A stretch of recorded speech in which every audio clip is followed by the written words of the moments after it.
those who paved our way. In every single chapter, we're here to stay, breaking down plays.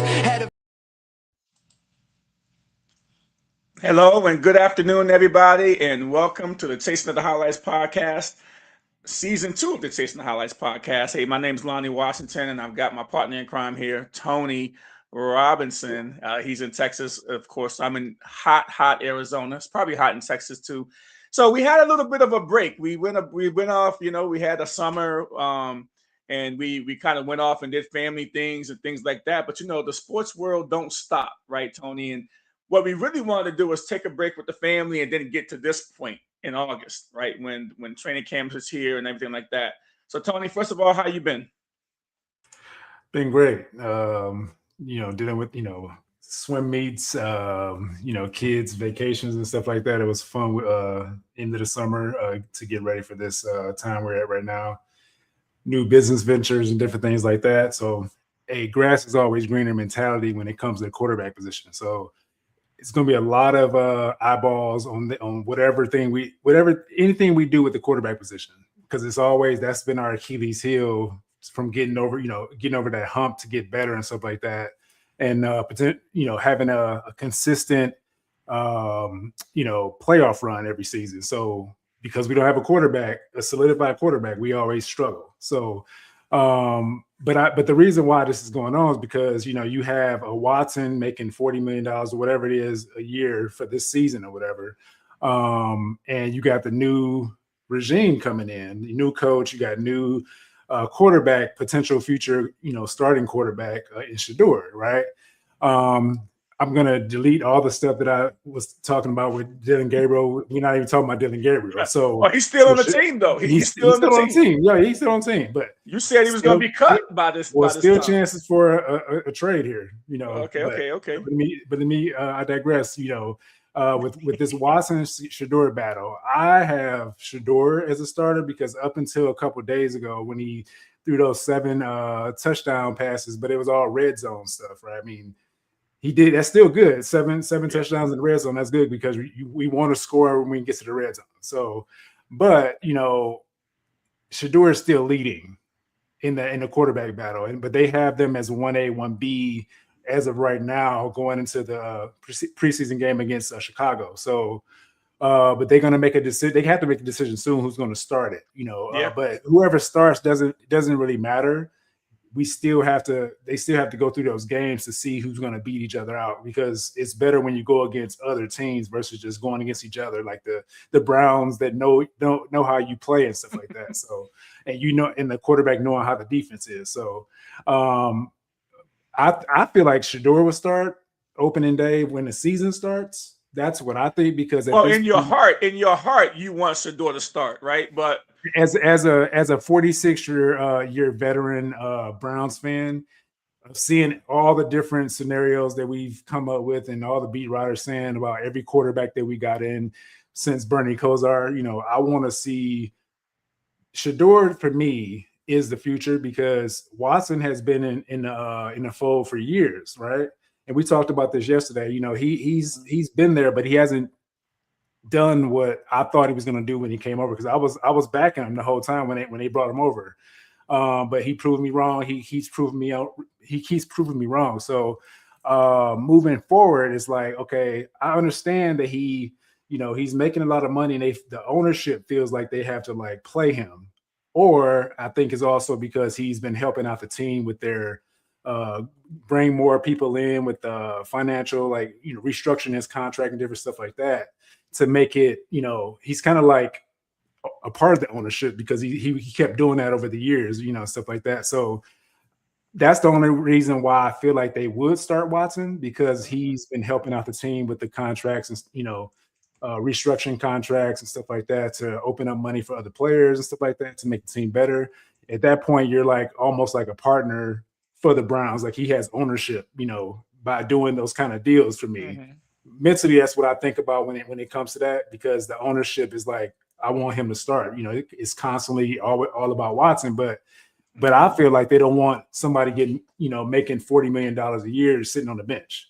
If we're gonna pay you this money, you're gonna play. That's the caveat to that. So, what do you think about that? Well, I got a lot to say. First I of know all, you do. I got a lot to say. We're still talking about this whole thing. You go and during the off season, of course, with you're letting Flacco go last year. Flacco played, he goes and he plays really, really well for the Bengals. You trade him to an in-season rival, and then Shador comes in. He does a pretty good job. I mean, he does a pretty good job. And when he came in, with the lack of reps that he got last season as a rookie, he came in and did a solid job. And then after the season, you fire your coach, and then you bring in Munkin, who was with Baltimore Ravens, and then I don't think Munkin was the preferred guy that Cleveland Browns wanted. I just think that all the good coaches didn't really want to go to Cleveland. And to be honest with you, I don't blame them, right? Because now you're going into an offseason where you still have Deshaun Watson on the team, right? You still got to deal with that issue with Watson on the team if you're a new coach. And then you got Shador Sanders there. So going into the season that you're not really going to have your guy that you get to actually bring in yourself in the draft, because you still got these two guys on the team. So if you're a new coach that you are like really worth your salt, because it was 7 positions opening, and I think Cleveland was the last one to fill their spot. So Munkin comes out of the blue here, and of course, I thought the defensive coordinator that you guys had last year should have got the head coaching job, and I think you felt that way too, and a lot of Cleveland Browns fans felt that way. Munkin comes in, defensive coach was like, "Yo, I'm out. I'm out. I'm not staying around to work for a guy because I should have this job. I have a number one defense.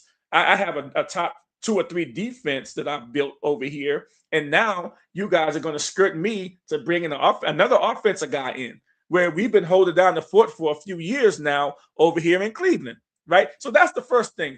That's the first thing I want to set this up properly. Right.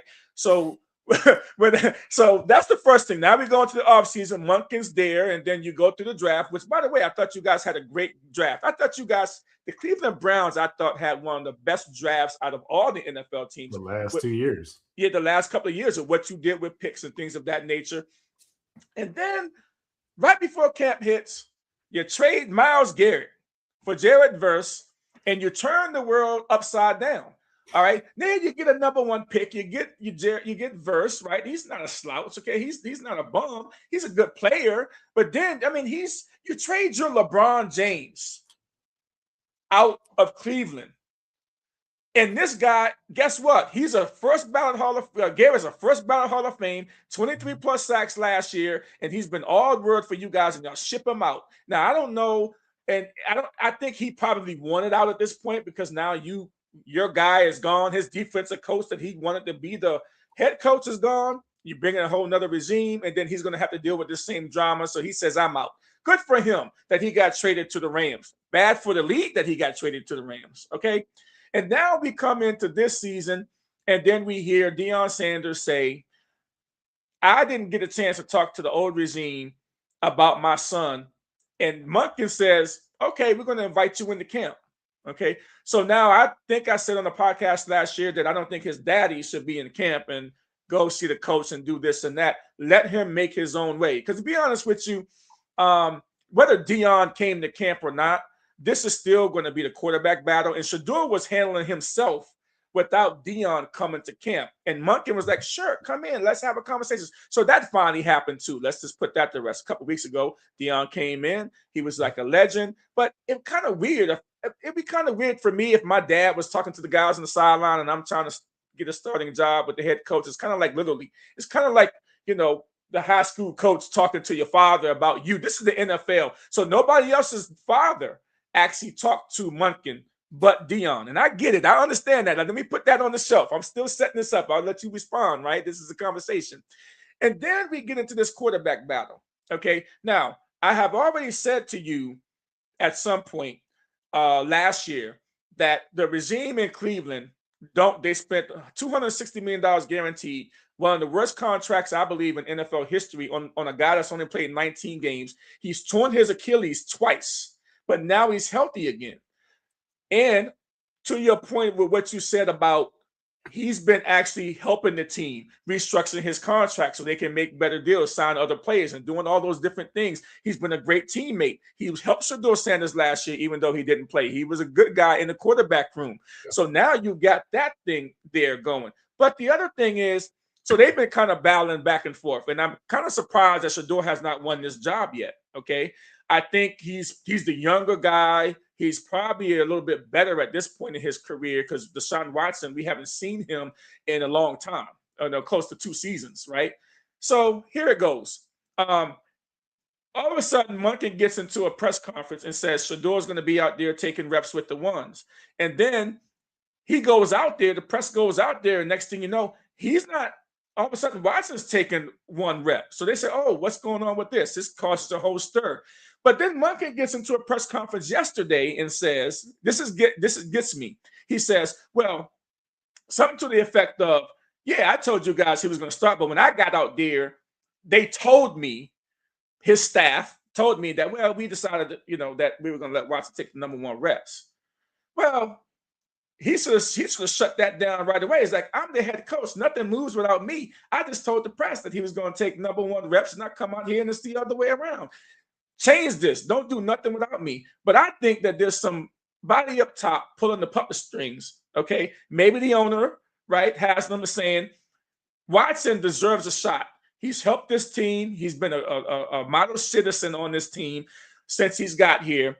And we might have said, hey, if you restructure your contract when you get healthy, we're going to give you a shot at the number 1 spot. And I think that there's Monken, because Monken is kind of being pulled in a couple of different directions here, I think. And so that's how I think it is. But overall, to be honest with you, I would rather for Watson to start the season, okay? Because I think you have to see what this guy has. Okay, he's the veteran.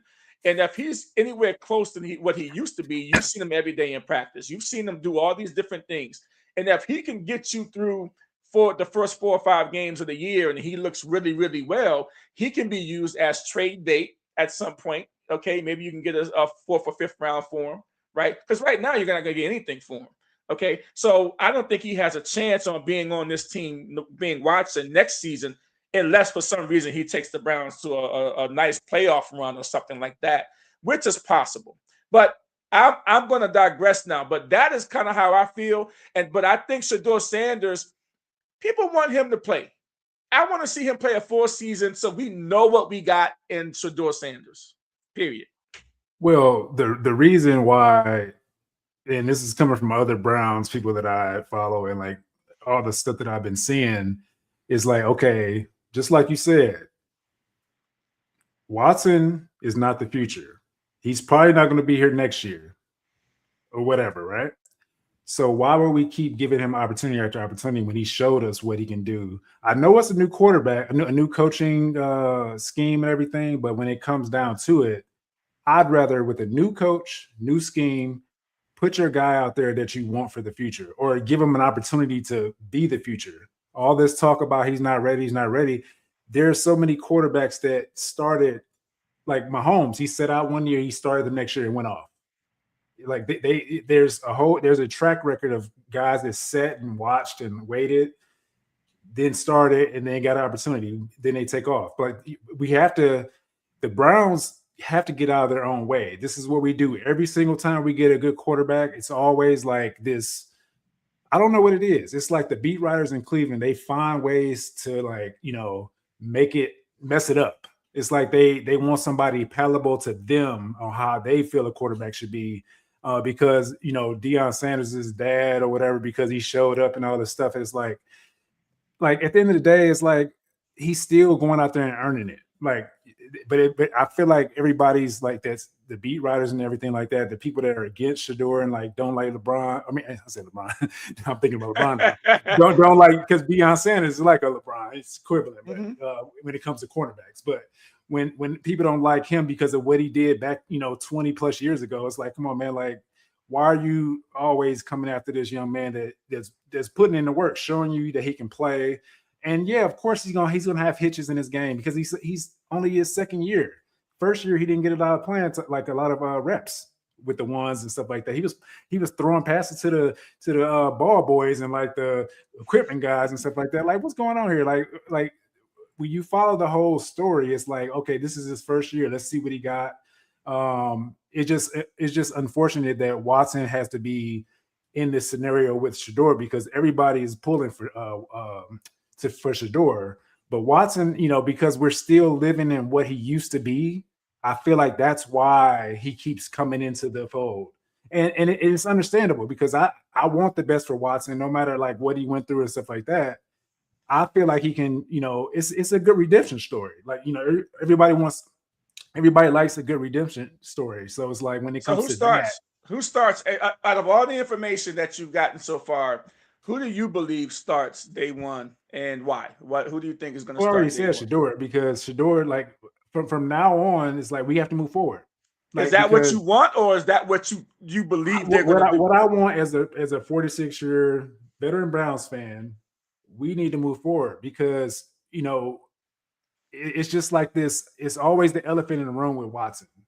When it comes to like develop, we need to move forward. The reason I want to get to this because you talked about Monken is going to tie into everything. The reason why we brought the offensive coordinator in because our offense has been trashed the last 5 years when we had a great defense. So the reason why they went with an offensive coordinator as a head coach is because we needed better offense. And what Monken has done since his time at Georgia winning national championships was to help Lamar Jackson be top 3 in offense every single season.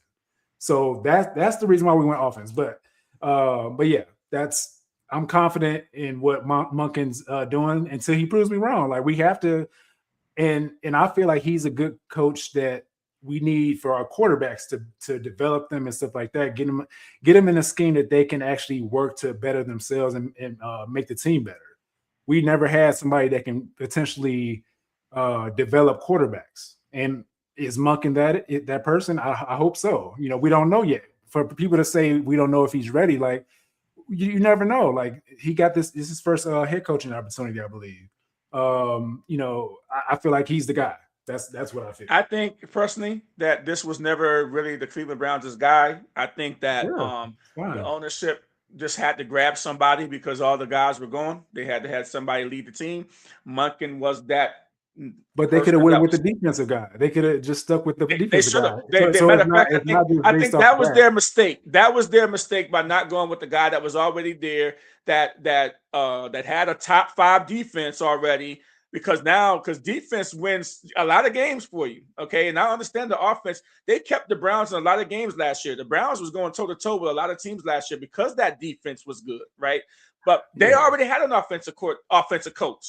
They already had an offensive coach. But we still have the defensive pieces there that's gonna be able to do some things. We have a whole new defense. You have a defensive court. You have a new defensive coordinator, an offensive coach, minded coach. Remember, Monken is an offensive coach. However, he has a whole team now to run. Okay, he's not an offensive coordinator. He's now the head coach. He's got to run all the units pretty much. My point is that I think that Monken could be one and done. Okay, mark this right now. Monken could be one and done. Because I don't think he was Cleveland Browns' guy in the first place. He could be one and done. If the Cleveland Browns totally messed this up, he could be one and done. This is coming from a Commanders fan. No, absolutely. Absolutely. You got it. You want us to go bad. Coming from a Commanders fan. He could be one and done this year if he doesn't get this team righted. And I think if you start – just how he's handling this quarterback thing and some of the things that he said, I think that he doesn't totally have full control of what is going to happen when it comes to who starts. And just that alone, I think, shows that the Haslam, the owner, still had his tentacles. It's just like Dan Snyder with the Redskins / Commanders. Yeah. It's only when the owner stays out of it is when the team starts to do better. But as long as that you have that owner from up top pulling the puppet strings down at the bottom, it's never going to work out. Jerry Jones is still the same thing. Dallas is 12-5, a couple of years in a row. They still never get deep into the playoffs. When you finally leave, when the ownership finally let the coaching and the management people do their job, that's when these teams thrive. Because you never hear about any other owners with the teams that the Rams, do you hear about their owner in the mix doing anything? No, he has confidence Yeah, in it's his the team. elephant. It's still the elephant in the room of Watson. That's why I said if moving forward for the future, if he's out of the picture, I feel like we have no more quarterback controversies. That's the issue with, because Watson has Well, been. you drafted another quarterback. You got not only that, you Oh, got Dylan Gabriel still on the well, I team said that you that drafted before. last Yeah, year, yeah. and then you drafted a quarterback that is like a Lamar Jackson 2.0 Yeah. potentially, young Well, guy. yeah, that's the whole point of me like saying, why would they want to go with Watson again? Because you gave this dude all this money, and then you drafted his spot 3 times. 3 times, not one, not two, 3 times. So why would you go back to this guy? Why would you go back to Watson when you already got 3? We have 3 quarterbacks on the roster that you drafted. Well, So because the person making the decisions has got billions and billions of dollars. Okay, is saying that Watson, he showed us some good grace by letting us restructure his deal so we can sign some key players that we needed. Okay, Denzel Ward, if I'm not mistaken, just got a big contract this offseason. Am I correct? Absolutely, yeah. right. So now, that money doesn't come from out the thin air without Watson, being able to help out the team. So there's a lot going on here that I think that Monken can't control. And therefore, I'm not confident in Monken's ability to keep this team together the whole year. Keep this because if he makes the wrong decision at quarterback, it's going to cause a lot of dissension amongst the team internally. So that being said, we're going to move on because we have to. August 11th. What's the day? We're gonna mark this day. Yeah, August 11th. August 11th. Okay, 2026. Mark that. At first, season 2 of episode 1 of the Chasing the Highlights podcast. Mark it. We I will win the go Super back to this Bowl. video and we will see. We win the Super Bowl. I'm gonna air Well, this. I hope you got $100 on it. I hope you got $100 in Vegas, because if they win the Super Bowl, my man, you're gonna have some serious cash coming your way, because the odds of winning the Super Bowl is 0 this year. All right, 0. So yeah, we're gonna move on here. In other news, the Commanders lost their left tackle, Laramie Tunsil, with a torn triceps. Did this change the overall outlook for the team? I'm going to start here, and I think that it doesn't, although it was a big blow. I mean, he's one of the top 5 tackles in the league. Commanders just gave him $30+ million extension this offseason, and we thought that we had the blind, Jaden Daniels' blind side, protected for a long time, but of course, a torn triceps is a 4 to 6 month injury that could be the whole NFL season, as far as we know, or he could come back and heal very fast and come back in November. Who knows? But at the end of the day, I hear a lot of people thinking that this is gloom and doom for the Commanders, which I don't think it is, because Coleman, who was our starting left tackle as a rookie the year that we went to the NFC Championship, he played all 17 games and he did a pretty damn good job. It's just that when you have an opportunity to get a guy like Laramie Tunsil in a trade from to solidify that spot for a long time in a trade with the Houston Texans, you go do it. And that's what the Commanders did. He was pretty good last year, but Jaden Daniels still got hurt. So I want other Commanders fans to do one thing for me. Pray for Laramie Tunsil, but understand that it's still 5 weeks before the season starts. All right. Coleman is going to go out there and do a really good job. He's still a young guy. He's going to go out there and do a really good job. And I think overall that they're going to be okay. All right. Now, under center, it all depends on Jaden Daniels. If Jaden Daniels plays all 17 games this year, I believe that we're 11-6 football team. All right. 10-7, 11-6 football team. But I think we get into the playoffs as a wild card. And there might be 3 teams in the play, at least 2 teams from the NFC East in the playoffs. Okay. So that's my point there. So Commanders fans, when you see this, okay, mark what I'm saying. We have Stephon Diggs now, okay, which I think he's a solid number 2 in DC, the way everything's constructed. And then you also have a guy that people forgot about, Treylon Burks. Okay, the wide receiver. Remember that guy who went first round pick, 15 or 16 or whatever it was in the draft, from not from the Texans, but from the Tennessee Titans. Okay, we got him. He, if he stays healthy, he's looked really good in camp. If he stays healthy, now you have 3 guys that can really, really, really play. And then our slot guys are going to be really good this year. And then if a healthy Jaden Daniels, look for our defense to be top at least top 12 this year, top 10 this year. Our defense is going to be the key to the season, and we're going to be top 12 this year on defense. But it's not doom and gloom, although I do say it hurts to lose a guy like Larry Tunsil because he does so much more than just play. He's your locker room leader. He's a veteran. He does everything. He gets everything. He's nasty. He's kind of like our replacement for Trent Williams that we've been trying to replace for 5 years, okay? He's kind of like that dude, right? So that's my point with the Commanders. But Jaden Daniels stays healthy. Look for the Commanders to be they have a tough schedule, okay? They open up with the Philadelphia Eagles in Philly, open up, and then Dallas on the road, second game, and then they got Seattle at home, the third game. I mean, they've got one of the top, the toughest early part of the schedule in all of the NFL. And from a 5-12 team, that is absolutely ridiculous that they got that crazy schedule. But, if they're thinking that Jaden Daniels is coming back healthy, we're going to give them a tougher schedule because we didn't believe in last year because y'all didn't have y'all quarterback. You guys are going to be that NFC title team again because our team is better, okay? And if Jaden Daniels stays healthy, we're going to be a better team. My point on that one. Yeah, I can see that. I mean, y'all picked up some great, not great, but y'all picked up some good pieces in free agency. Rashad White, Stephon Diggs on the offensive side, just solidifying, giving Jaden Daniels more target, more people to throw to and stuff like that. So got I that feel tight like, end from the Texans. I mean, the Titans. We got Okonkwo. That dude is Yep. nasty. Like I had him in fantasy, and yeah, he can be really good for Jaden Daniels because you had the veteran that got hurt. Ertz, yeah, he got hurt. But Okonkwo, he's like a receiver. He runs like a receiver. I sent you the video on that. He runs like a receiver. So it's like having another receiver on the field too. So he's fast and he's strong. So Krosky Merritt, with White in the backfield, and you got Jaden Daniels to run when he runs the ball, he has to get out of bounds or get down. No more of this breaking elbow. I don't want to see that no more. He has to learn how to get down or get out of bounds.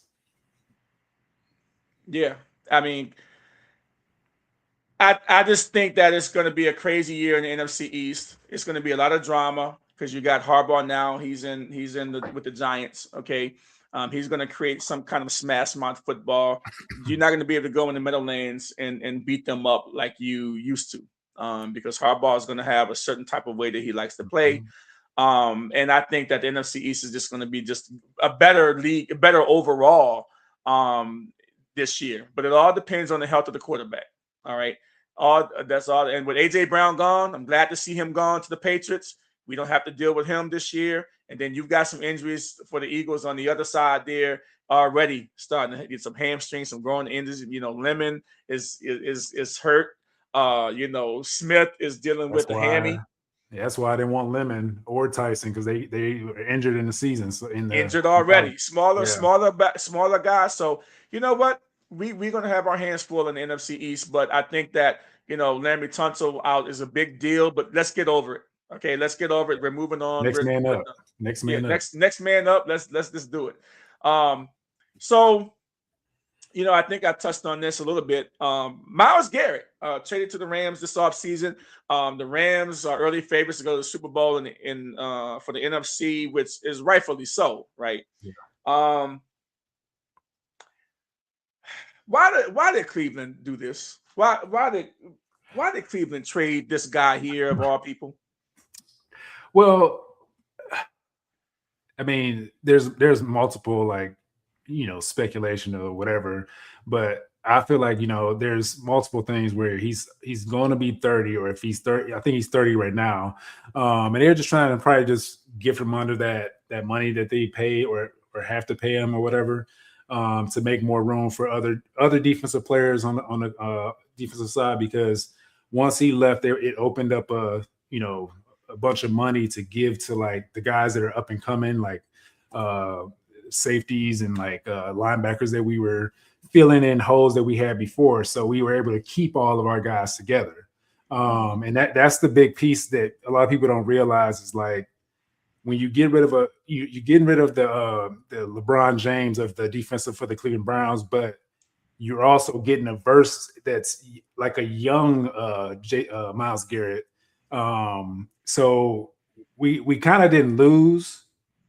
We gained a younger player for what Garrett, same thing that Garrett does, but it's not the same because we know who Garrett is. We know 25 sacks, whatever it is. We know who he is. But when you can fill in pieces that we were having issues with, and we are able to keep guys and they didn't leave, that's where I look at it for the whole dynamic of the full defense being good. That's what I like to see. It's almost like the Ravens, how their defense is structured. Everybody on that Ravens defense is solid and like know their job and does what they need to do. So the Browns is trying to emulate something in that same capacity of what the Ravens are doing because they have to see them.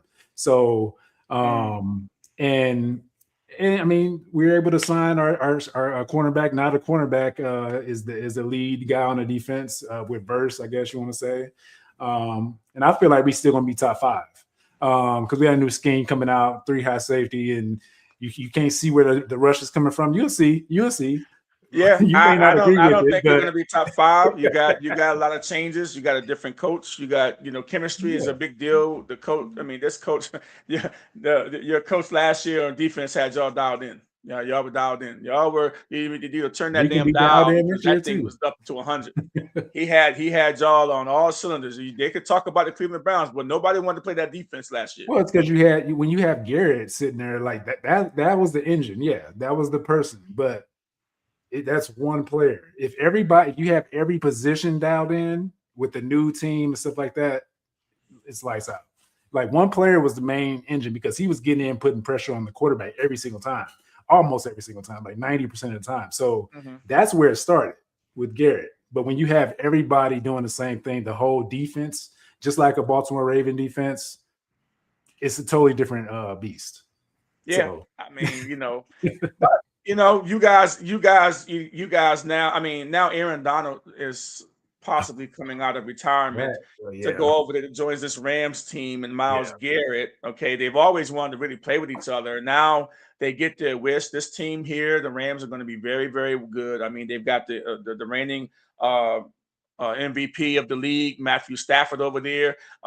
They went out and got Trent McDuffie in the corner on the back end there too. It's going to be crazy. One of the things that they could not do last year is stop anybody.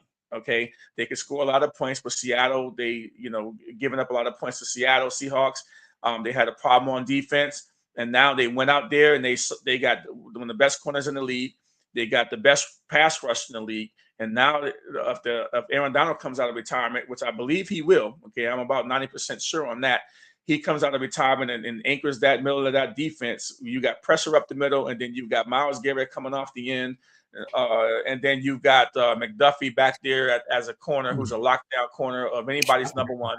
You still got Puka on the other side that is still a dog. Now there was some talk about Puka Nacua possibly getting a 1-game suspension or some type of suspension for some things off the field. The Rams did not sign him to an extension this offseason. I think they wanted to kind of wait and see. I mean, he's probably one of the highest paid potential wide receivers in all of football had he kept his nose. I want to say had he been better. I don't want to say nose clean. That's probably a bad term. But had he stayed out of trouble and not had the little shenanigans that he was getting himself to the off season, of course, going to therapy and doing all those different things, they want to see him one more season. And before they give this guy, $36 million a year and all this guaranteed money, because he is probably one of the top 3 or 4 receivers in the league. Okay. If not 2 or 3 in the league. If they don't pay him, somebody else will. They will, but it all depends on. I mean, you got Pickens out there too, who's on a franchise tag in Dallas for another season too. So you don't, Puka Nacua, and you've got Pickens and things of that nature right there. So the Rams are going to be formidable, and the Commanders got to play the Rams this year. All right, but remember they got to come across the East Coast. They got to fly across to the East Coast, and usually teams in the West don't really do well when they come to the East Coast. But I digress on that one. But now you've got the Rams sitting there, and you've got the Seattle Seahawks sitting there in that division. It's totally wild. And then you got the San Francisco 49ers with all of their injuries. Pearsall is hurt over there in the West. A lot of guys on the team is hurt right now in San Fran. maybe there's a little truth about the little power plant or whatever is going on over there, getting all these people injured over there in Santa Mhm. Clara, because this is now the second year you've got a ton of injuries. And this comes after they did not have veteran minicamp. So they were like, you know what? Everybody showed up for the rookie minicamp and all that. We don't need we don't need to have our full minicamp. And they forewent that. And then you got Kyle Shanahan getting to the accident, in his Tesla using the automatic pilot and whatever it is over there. It's just been a crazy scenario for the San Francisco 49ers, but they will still be in the mix because they have good coaching and they have depth on their team. They signed Deebo Samuel a week ago. He's back over there, which, it's a good signing. He played for the Commanders. He's still hurt here and there, but we'll see how it happens. We see what happens with that too. Yeah, I feel like he's going to go back to the Debo that they wanted him to be before he didn't take that contract, because he was like, I don't want to run the ball anymore. But I feel like he's going to come back for that 1-year contract to do what he used to do, and because I'm sure he wants another contract. So Well, yeah, he's too old to be taking that kind of beating anymore. He's yeah, not 24 years old. The guy's 31. He's too old to be taking that beating like a running back. And I just think that you should not use him as a Swiss Army knife anymore. Use him as a slot receiver. Do some yeah. reversers. Use some screens. Well, that's what it is. The reverses. Yeah, I mean that's Yeah, what he was reverses doing. and screens Yeah, and stuff that's like what he that. did. That's what he did before. Yeah, Yeah. He shouldn't be getting the ball out of the backfield. That's yeah. McCaffrey's job. Um, moving on here. Can the Chiefs get back on top of the AFC West with Patrick Mahomes coming back from the ACL injury? And he got hurt in December and he's coming back in record time. He's taking all the snaps. He's been in mini camp. He's doing all this. But you guys got to remember, these guys got the best rehab and training people in the world. Okay. And Mahomes is no different. I mean, he's that guy. Surefire Hall of Famer right now if he doesn't play another snap. And Mm-hmm. he's coming back First ballot. early. The only thing is that he's always played in every preseason game at some point to start the season. And if I was Andy Reid, I would not play him one bit in Nope. preseason at all. Nope. Now, that could be a little bit of a problem when you get that tough defense over there in Denver. The first game of the season, I think they open up with Denver. Okay. And so you got that pass rush over there. And the first time he's ever going to be hit in the mouth is against that pass rush in Denver. So with the AFC being AFC West, with two teams making the Chargers made the playoffs last year, and then you have the Denver. I think they probably make the Super Bowl if the quarterback don't get hurt in the AFC Championship game. It's going to be tough for the Chiefs to get back there again because Peyton now has had his footprint on the Denver team for 3 years now. Okay, and so now he's got he is everything that they do is got Peyton's footprint on it, the coach's footprint on it. And remember, he's won a Super Bowl before with the Saints. So I think now it's going to be very, very crazy if you think that the Chiefs is just going to come back and knock everybody out the box over there. Mahomes coming back off the ACL injury. And yeah, they're going to be there in the mix. But if any team gets knocked out, it would be the Chargers. I don't see them beating the Denver Broncos. I think the Broncos wins this division. In the West, I think the Chiefs will be coming up the rear. The Chargers will be right there too. But I think if Mahomes is healthy, I think that they get they'll be vying for that second spot in the West over the Chargers, even though the Chargers is going to be formidable this year too. It's hard for me to go against that Mahomes boy. That Mahomes boy, he's a rough one. I mean, I know he has a knee injury, but the thing with him is that going into the season, he has to either throw the ball away or get down, because he started running because he got faster and got the NFL got bigger, stronger, faster. Yeah, bigger, stronger, faster. So he started running the ball more, but then comes with that, you get those injuries from like being a running back and stuff like that. So we drafted you and we set you down first year, let you go off the second year because we wanted you to be a quarterback, right? That's what I kind of I want. If I'm paying somebody big money, I don't want you running the ball like that.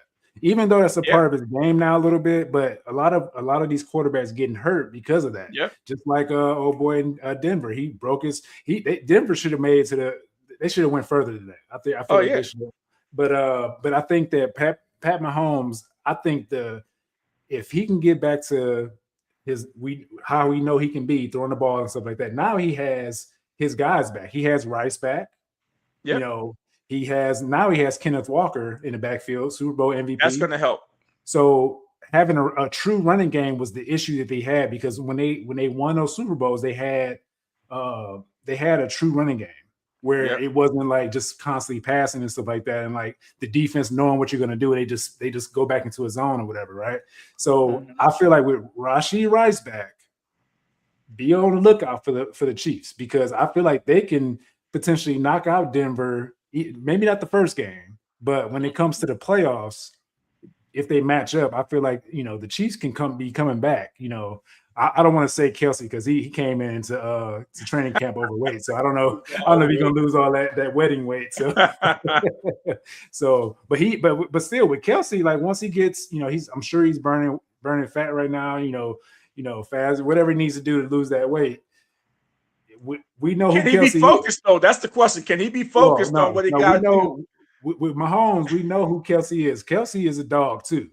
We just Yep. don't know. He's 35. Is he 35 now or something like that? Yeah. He's old. Yep. He's a little longer in the tooth now, but he still can do his thing, So you got to watch out for those guys, with Mahomes. I think Mahomes got a way to come back. So he's gonna come back really good, strong.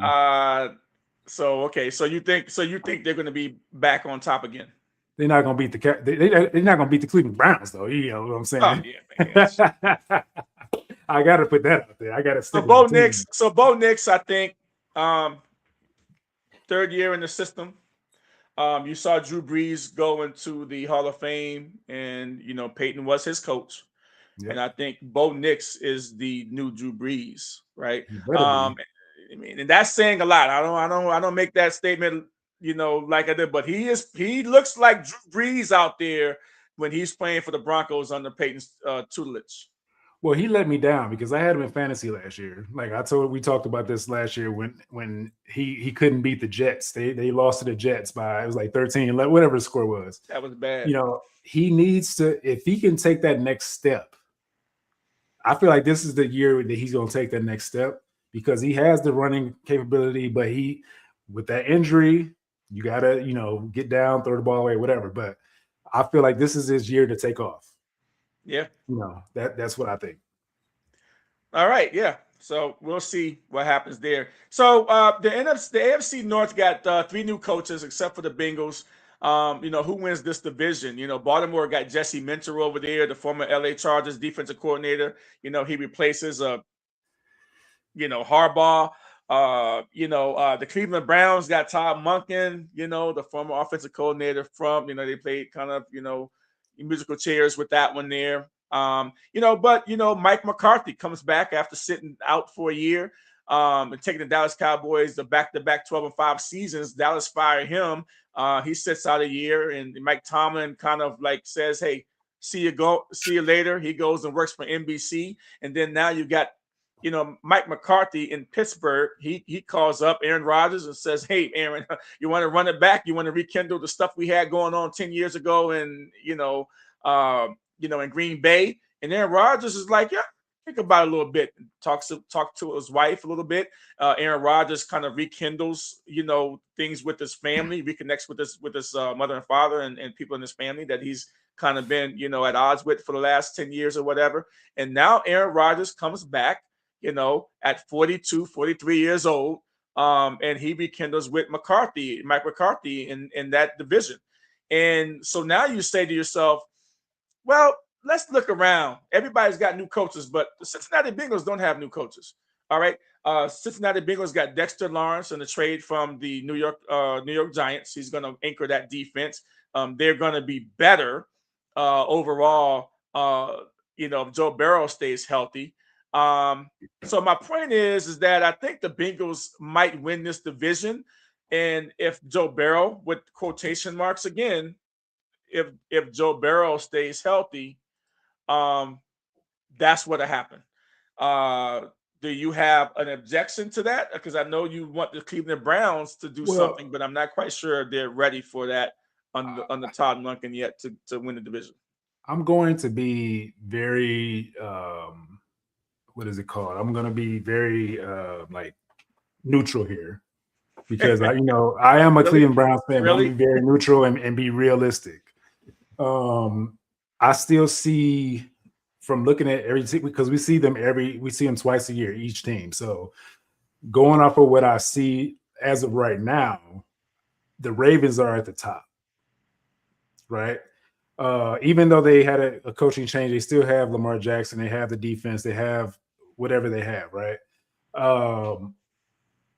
Number two, in the two spot, I'm gonna say right now is the Steelers, right? Because you got McCarthy, a Super Bowl winning coach.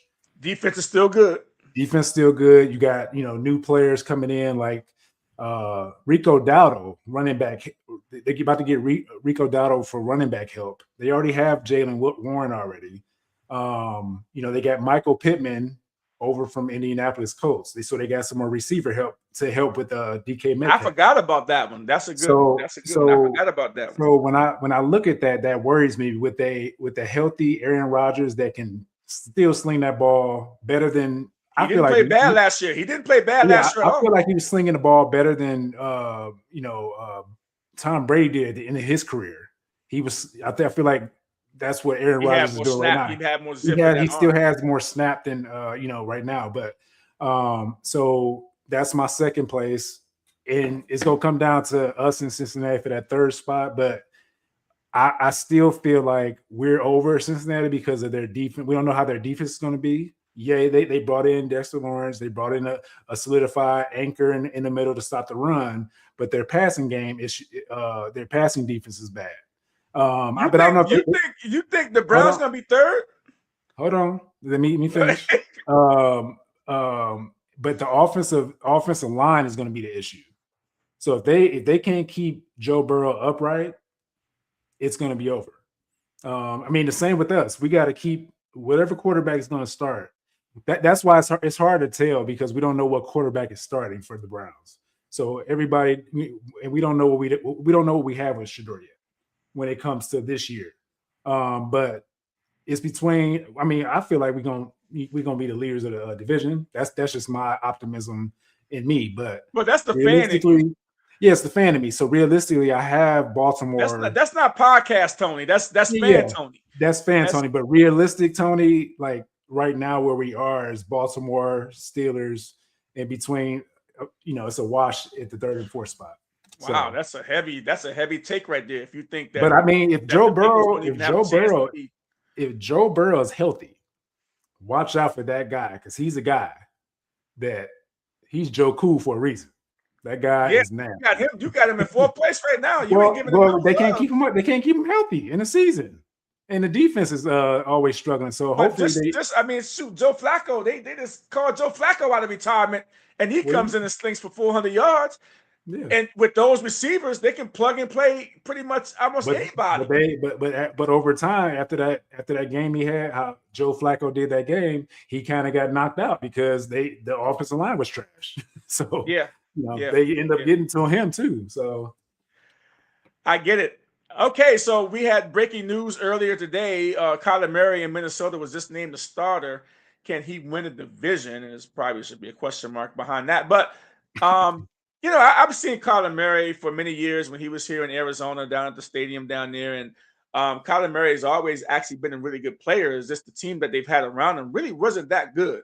But if you give Kyler Murray time to throw the ball and some weapons, he's gonna hurt you. And he's got a lot of weapons over there. All right. He's a lot of weapons over there. And then you've got the quarterback whisperer over there, McConnell, over there pulling the strings now. The question is can he make Kyler Murray one of the most sought after quarterbacks in free agency next year? And he's had success in doing that. When you look at Darnold and everything like that, and what he was able to do 14-2 with a guy that they thought was washed up, and all of a sudden you got Kyler Murray coming in, and McCarthy can't even beat out Kyler Murray. And I think that they're still scratching their head as to why we got this guy from Michigan that can play, but he can't beat out Kyler Murray because people got to understand Kyler Murray is a good player. He adds a whole new dynamic to your football team with him being able to scramble, and he should do less of that. but he still can get out of harm's way. He might be only 5'10". Some say he's 5'11". I think he's 5'9", to be honest with you. But if he could throw the ball on time to Jefferson, to Addison, and Hawkinson, and those weapons he got out there, and they can design a game plan for him, he's going to be under center a lot more, play action pass, and if he can get that down, it's going to be hard. Minnesota's going to be back in the hunt because that defense is still good. That defense last year was really, really good towards the end of the second half of the season, and I think that's going to be the key for the Minnesota Vikings. Yeah, I totally agree with you. I think Kyler Murray is still a great quarterback. He just has to put the negative things that the were video said game talk. I don't put the time in and all that kind of stuff. We got to get the negative stuff that was said about him not doing film study and different things like that. But he's with the quarterback whisperer, like you said. I feel like once he gets with a coach that can actually develop him, the sky's the limit for him because he has so many different traits that a defense can't really hone in on because he can run, he can throw the deep ball, he can, maybe you can say he can't see over the line because he's short or whatever, but he find ways to get the ball out there and make plays and stuff like that. He moves just enough just to find the lane.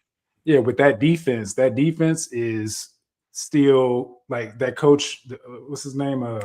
The defensive coordinator there. He always, he always makes it so the the defenses are in the right places, so they're not going to give up like more than 14 points a game, all the time. So I feel like they have a shot to win the division and like potentially go deep in the playoffs. I mean, I don't know what they're going to do, but make sure they stay healthy and stuff like that. But with Kyler Murray, he can be that guy. But they also have a guy that you didn't say. Jawan Jennings from the 49ers. He actually had a breakout year last year with the 49ers when they had I didn't even realize they had him. And he was the guy. So they have three receivers they can throw to now with Hawkinson and I didn't know they still had Aaron Jones. Aaron Jones, they let him go over there. I guess he came back. So and Mason. They have Mason and Aaron Jones as the two-headed monster or whatever. So they looking deep right now. Yeah, we'll see. That division is going to be interesting. We're going to see how the Chicago Bears, of course, they took that division last year, surprised a lot of people. And, I don't think you can discount Chicago either in that division either. So, we're going to wrap up with some LeBron James talk. Okay. LeBron James broke the Cleveland Browns fans' hearts by going to the 76ers.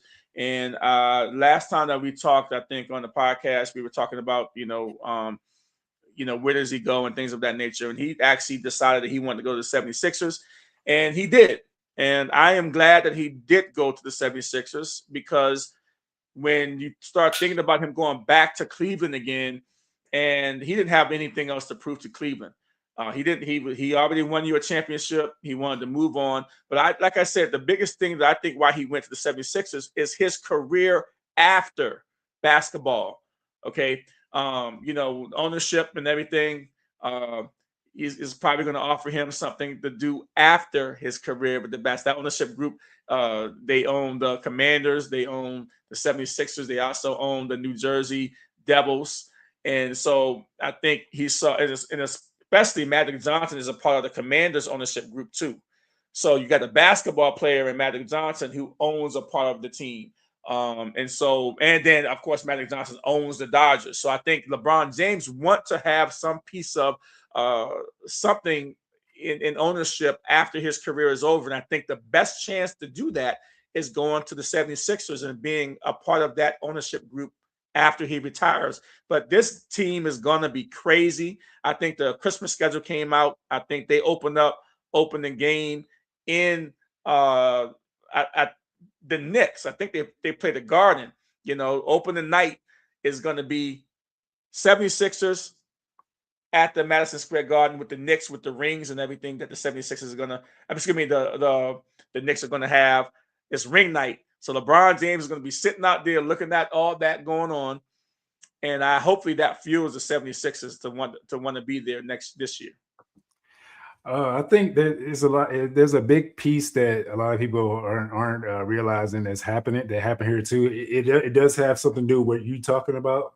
Probably 80 to 90% of it was that, right?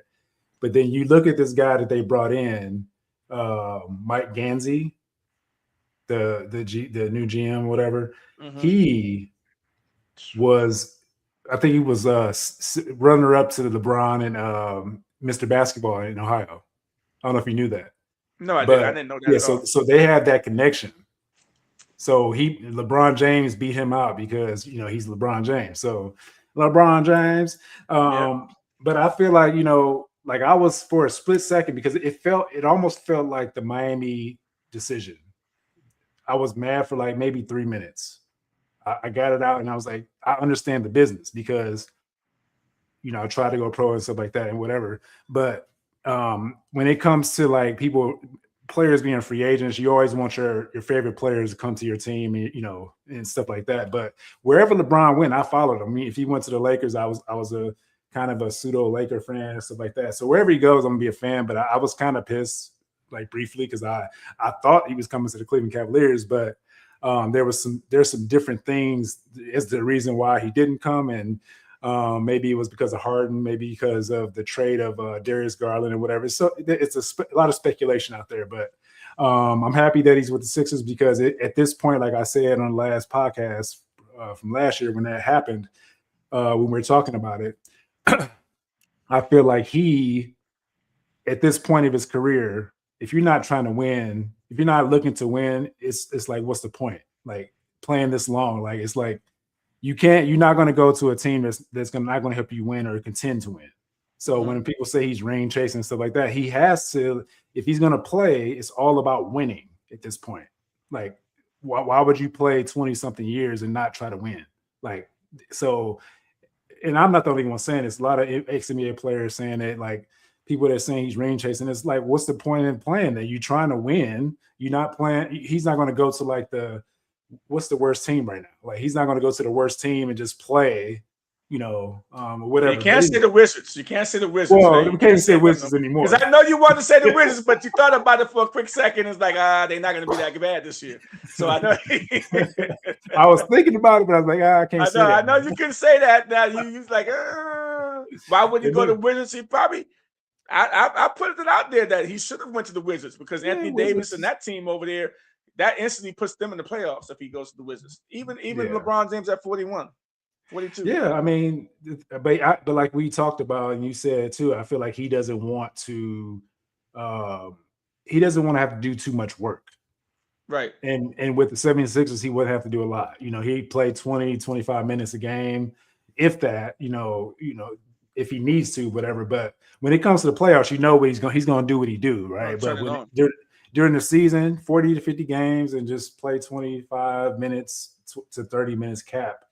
And that's it. You don't need to play. If he can get Embiid to change his diet, lose some weight, trim down a little bit and teach him how, hey, this is what you got to do if you want a long career.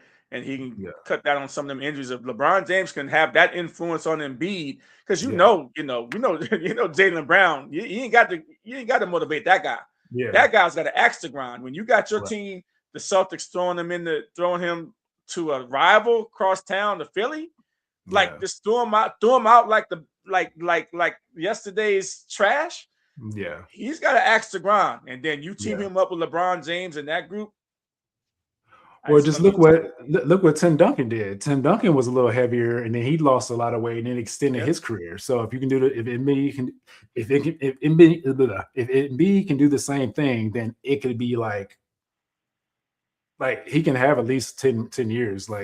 But I just don't. I just didn't when before LeBron went there, I was worried about him going there because of Embiid's work ethic. He's a great player. Don't get me wrong, but it's like.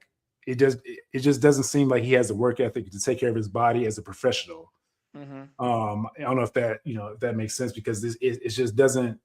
I don't know, but hopefully LeBron can fix what that issue is or whatever with him, and playing with the potential I guess top 5 GOAT of all time, whatever you want to call it, and LeBron James. Maybe that motivates him to get better. Yeah. Yeah, it's going to be interesting to see when the NBA starts up and you got the NFL season going and everything like that. All the storylines are going to be there, and we're going to have it all. We're going to talk about all that.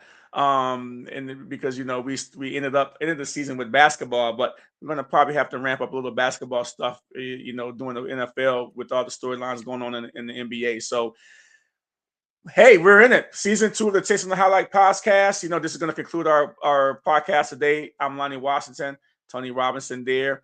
We're going to see you guys next week. Have a good week. Come alive, 2X players in the studio, ready to thrive. Friends and fans, uniting with the truth, sharing the passion, yeah, that's our proof. Chasing the highlights, where dreams come alive. 2X players in the studio, ready to thrive. Friends and fans, united with the truth, sharing the passion, yeah, that's our proof. We treasure the legends, those who paved our way. In every single chapter, we're here.